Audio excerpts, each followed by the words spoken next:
Have you ever had an animal that did something really annoying or possibly harmful? Like a dog who jumps on visitors, or a parrot who bites when they step onto your finger, or a cat who completely stresses out in a crate? These behaviors can be overwhelming for most people to handle, but there is something you can do. The first step in stopping or modifying problem behaviors is learning more about why behaviors happen. So let's do that.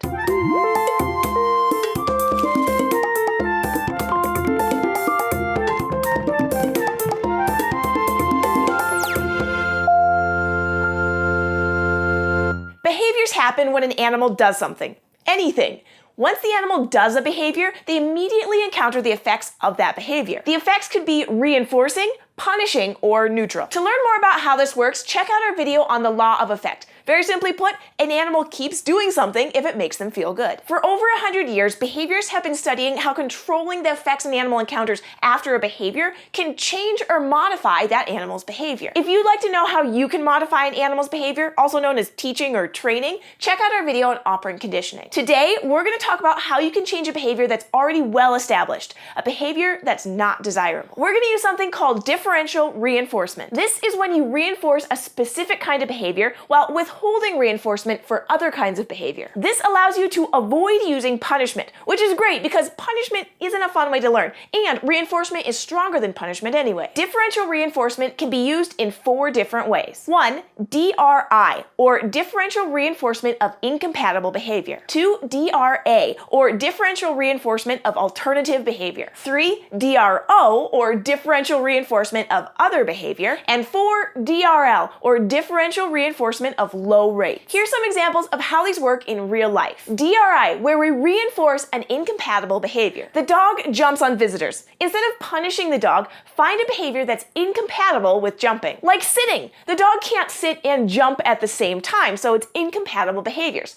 All you need to do is reinforce the sitting heavily so it feels better to sit than it does to jump. Remember that the animal is doing the undesired behavior because it feels good in some way. So you're going to attempt to make a different behavior feel just as good or better, so they do that instead. Alright, let's try DRA, where we'll reinforce alternative behavior. A dog is barking at the mailman, so you reinforce them for whining at the mailman instead. Whining isn't incompatible with barking because they can still bark, but whining is more acceptable than barking. So you'd reinforce whining or give them a treat for it and withhold reinforcement for barking. Alright, on to DRO, where we'll reinforce other behavior. A cat is stressed out when they're in a crate, so you're going to reinforce when they're showing calm behaviors and withhold reinforcement when they're showing stress behaviors. You can use a DRO for helping animals control their own emotions. By reinforcing when they exhibit calm behaviors, even for a few seconds, you're increasing the likelihood that they'll be calm for a longer period of time. And the last kind of differential reinforcement